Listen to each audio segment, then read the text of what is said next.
एक दिन धन्ना जी ने ठाकुर जी से पूछा, आप मुझे अपने हृदय से क्यों नहीं लगाते हैं? तब ठाकुर जी ने कहा, मैं तुम्हारे सामने प्रत्यक्ष प्रकट हो गया हूँ, लेकिन पूरी तरह से मैं तब मिलता हूँ जब कोई सद्गुरु जीव को अपना लेते हैं। अभी तक तुमने किसी गुरु की शरणागति ग्रहण नहीं की है, इसलिए मैं तुम्हें अपने हृदय से नहीं लगा सकता। तब धन्ना जी बोले, मैं तो जानता नहीं कि गुरु किसे कहते हैं, फिर मैं किसे अपना गुरु बनाऊं? ठाकुर जी बोले, काशी में जगत गुरु श्री रामानंदाचार्य मेरे ही स्वरूप में विराजमान हैं, तुम जाकर उनकी शरण ग्रहण करो। ठाकुर जी के कहे अनुसार धन्ना जी ने काशी जाकर श्री रामानंदाचार्य जी की शरणागति ग्रहण कर ली। उस समय धन्ना जी की आयु 15-16 वर्ष के आसपास थी। ठाकुर जी ने जब धन्ना सेठ को गले से लगाया, श्री रामानंदाचार्य जी ने धन्ना जी को अपने शिष्य के रूप में स्वीकार कर लिया और उन्हें आदेश दिया कि अब तुम अपने घर चले जाओ। धन्ना जी बोले, गुरुजी, अब मैं घर नहीं जाना चाहता, तो आप मुझे घर जाने का आदेश क्यों दे रहे हैं? गुरुजी बोले, अगर तुम यहाँ रहकर भजन करोगे तो केवल तुम्हारा ही कल्याण होगा, लेकिन अगर तुम अपने घर जाकर खेती किसानी करते हुए, अपने माता पिता की सेवा करते हुए भजन करोगे तो तुम्हारे साथ कई जीवों का उद्धार हो जाएगा। गुरुजी के आदेश पर धन्ना जी घर लौट आए। इसके बाद जैसे ही धन्ना जी घर पहुँचे, ठाकुर जी ने उन्हें अपने हृदय से लगा लिया। घर आने के बाद शुरू की संत सेवा।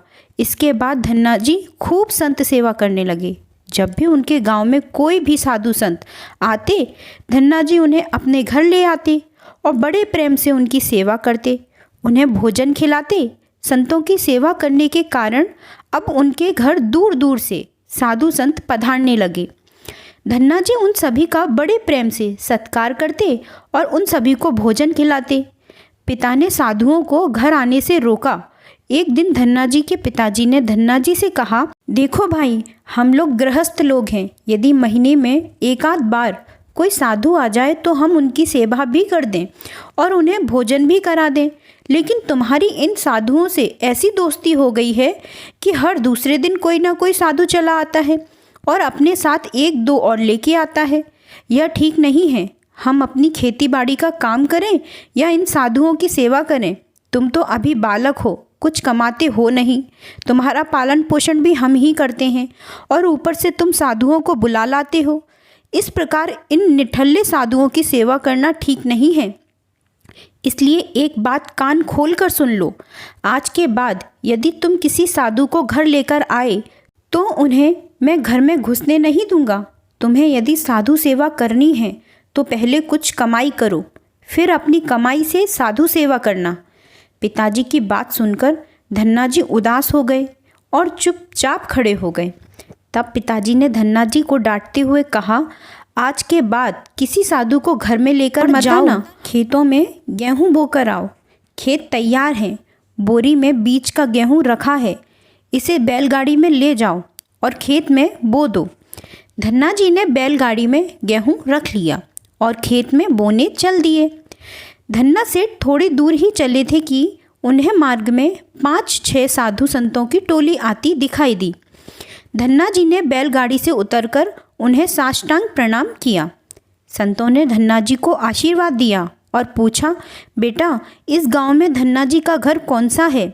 सुना है वे जगत गुरु श्री रामानंदाचार्य जी के शिष्य हैं और बहुत छोटी उम्र में ही उन्होंने भगवान का दर्शन प्राप्त कर लिया है।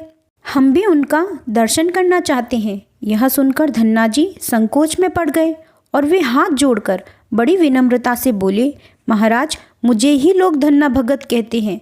संत बोले, भगवान ने बड़ी कृपा की, हम जिनसे मिलने आए थे वे यहीं मिल गए। निश्चित ही आप ऐसे ही भक्त हैं जैसा आपके विषय में सुना था।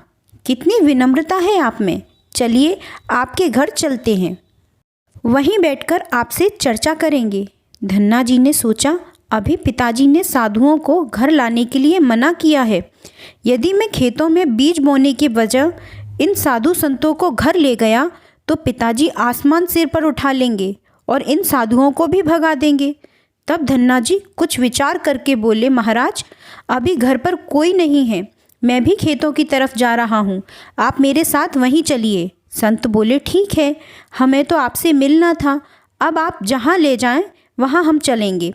फिर धन्ना जी उन सभी को अपने खेत ले गए। खेत में एक पेड़ के नीचे बने चबूतरे पर साधुओं को बैठाकर बोले, महाराज आप यहीं पर कुछ देर विश्राम कीजिए, तब तक मैं आपके भोजन की व्यवस्था करता हूँ। यह कहकर धन्ना जी वहाँ से बैलगाड़ी लेकर चले गए। बैलगाड़ी लेकर धन्ना जी सीधे बनिए की दुकान पर पहुँचे। वहाँ पर उन्होंने बैलगाड़ी में जो बीज वाला गेहूं जो खेत में बोने के लिए रखा था उसे बनिए को बेच दिया और उससे दाल बाटी और चूरमा बनाने का सारा सामान खरीद लिया।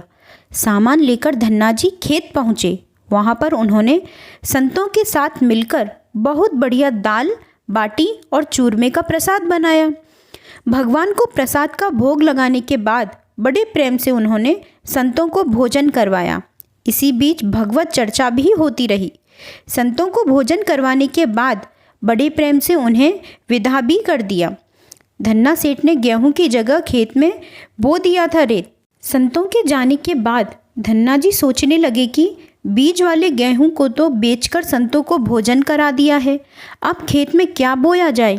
अगर पिताजी से फिर बीज मांगने गया तो पिताजी बहुत नाराज होंगे। यह सोचकर धन्ना जी ने बोरियों में रेत भर ली और आसपास के लोगों को दिखाने के लिए उस रेत को ही खेतों में बोने लगे। धन्ना जी ने राम राम का नाम लेते हुए शाम तक बोरियों की सारी रेत खेत में छिड़क दी। आसपास के खेतों के किसान देख रहे थे कि धन्ना सेठ खेतों में गेहूं बो रहे हैं, परंतु वे तो खेतों में रेत बो रहे थे।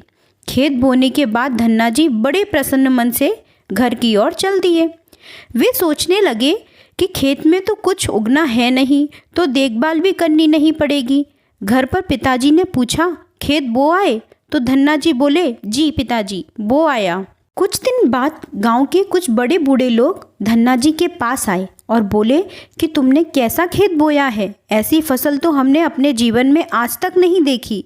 ऐसा लगता है जैसे गेहूं का एक एक दाना नाप नाप कर एक समान दूरी पर बोया गया है और सारे ही दाने उगाए हों। इतनी सुंदर फसल तो हमने आज तक नहीं देखी। ये सब तुमने कैसे किया? धन्ना जी सोचने लगे, ये सब उनको ताने मार रहे हैं, खेत में कुछ उगा ही नहीं होगा, इसलिए ऐसी बातें बोल रहे हैं। तब धन्ना जी ने स्वयं खेत पर जाकर देखा। वहां जाकर वे आश्चर्यचकित रह गए। उन्होंने देखा जिस खेत में उन्होंने रेत बोई वहां आज बहुत अच्छी फसल उग चुकी थी। फसल को देखकर धन्ना जी ने इसे भगवान कृष्ण की कृपा ही समझा और उस कृपा को देखते हुए उनकी आंखों से अश्रुधारा बह रही थी। उनके पिताजी को एहसास हुआ कि उनके यहाँ एक भक्त ने जन्म लिया है और वह इसे भगवान की कृपा समझ रहे थे। दोस्तों, वीडियो अच्छी लगी हो तो वीडियो को लाइक और चैनल को सब्सक्राइब जरूर करें। धन्यवाद।